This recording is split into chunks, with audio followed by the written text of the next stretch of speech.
కర్నూలు జిల్లా ఎమ్మిగనూరు నియోజకవర్గంలో ఆధ్యాత్మిక సందడి నెలకొంది. ఎర్రకోట గ్రామంలో శ్రీ వీరప్పస్వామి బండారు పూజ మహోత్సవంలో కర్నూలు పార్లమెంట్ సభ్యులు బస్తిపాటి నాగరాజు పాల్గొన్నారు. రాష్ట్రంలో కురువలను రాజకీయంగా గుర్తించిన ఏకైక నాయకుడు చంద్రబాబు నాయుడు అని ఎంపీ బస్తిపాటి కొనియాడారు.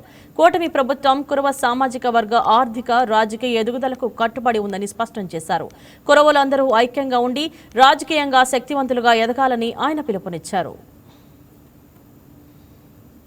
ఈ రోజు ఆ ప్రోగ్రాం చూస్తా ఉంటే కులస్తులంతా ఏకదాని మీద బ్రహ్మాండంగా అంగరంగ వైభవంగా చేస్తా ఉన్నారు. వాస్తవంగా మనలో కూడా ఐక్యత ఉందనే దానికి నిదర్శనటువంటి పండుగలు.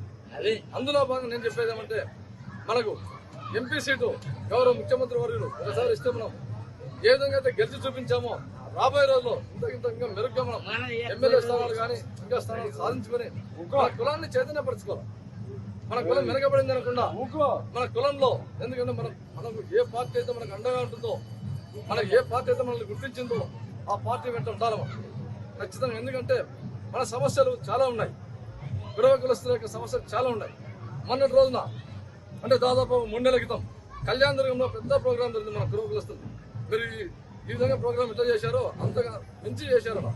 కళ్యాణదుర్గంలో కనకదాస్ విగ్రహంకు గౌరవ నారా లోకేష్ గారు హాజరు ఆ రోజు మన కురవ కులస్తుల గురించి ఒక మాట చెప్పడం జరిగింది. ఆ విషయం తెలియజేస్తా.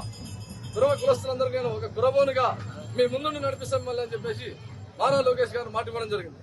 అందులో భాగంగా గుడికట్ల పూజారులు ఉంటారు మనకు. ఆ పూజారులకు కూడా నెలకు జీతం ఇచ్చే విధంగా ఆయన హామీ ఇచ్చారు మనకు. మనకు కనకదాసు విగ్రహాలు పెట్టినటువంటి వీరప్ప గుడి అయితేనే అనుకోండి, వీరప్ప గుడులు అనుకోండి, కనకదాసు విగ్రహాలు అనుకోండి, వీటికి కూడా మనం టీటీడీ తిరుపతి దేవస్థానం నుంచి మనకు డబ్బులు ఇచ్చే విధంగా జీవో ఇస్తా అని చెప్పారు మనకు. అంటే డబ్బులు మనం కట్టుకోలేకపోయినా కూడా తిరుపతి దేవస్థానం నుంచి మనకు అమౌంట్ వచ్చే విధంగా మనకు మాట ఇచ్చారు సార్. సాధ్యమైన తొందరలో మనకు ఈ జీవోలు వస్తాయి మనకు. కానీ రాబోయే రోజులు మీరు ఏమంటారు, గొర్రెల కాపర్లు కూడా మనకు గొర్రెలు ఉంటాయి రాబోయే రోజులు. ఎందుకంటే రేపు ఆగస్టు 1 మీకు విషయం